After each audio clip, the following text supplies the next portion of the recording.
আর আমার ঝর্ণা দিদিকে ঝর্ণা দাস পাল বৈদ্য দিদিরে বলি, দিদি আমার কষ্ট হয়।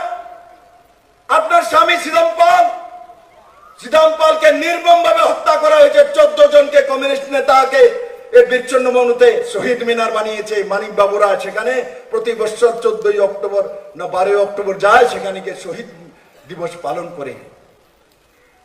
এখন কি করবেন? যারা মারছে তারারে বুদ্ধন লাগবে, যারা মারছে তারে বুদ্ধন লিগে কইতেছে কেউই যাবেন। আমি ঝর্ণাদিরও জিজ্ঞাসা করুন, ঝর্ণাদি আপনার হাত চিহ্নে ভোট দিবেন আপনার হাজবেন্ডের যারা মারছে? কি অবস্থা ত্রিপুরা! এরা একবার চিন্তাও করে না কোন সিদ্ধান্ত নেওয়ার সময়, একবারও চিন্তা করে না মানুষের জন্য, একবারও চিন্তা করে না ত্রিপুরার ডেভেলপমেন্টের জন্য, একবারও ত্রিপুরার মানুষের জন্য। শুধু পার্টির জন্য চিন্তা করে, ব্যক্তি স্বার্থের জন্য চিন্তা করে। ত্রিপুরার মানুষ ব্যক্তি স্বার্থ আর যে পার্টির জন্য পার্টি করে এদেরকে 2018-তে ছুড়ে ফেলে দিয়েছে। আর এই 24-এর নির্বাচনে রেকর্ড ভোটে ত্রিপুরার লোকসভা এবং বাই ইলেকশন থেকে ভারতীয় জনতা পার্টিকে মনোনীত করবে, এটা নিশ্চিত হয়ে গেছে মেরে মিত্র।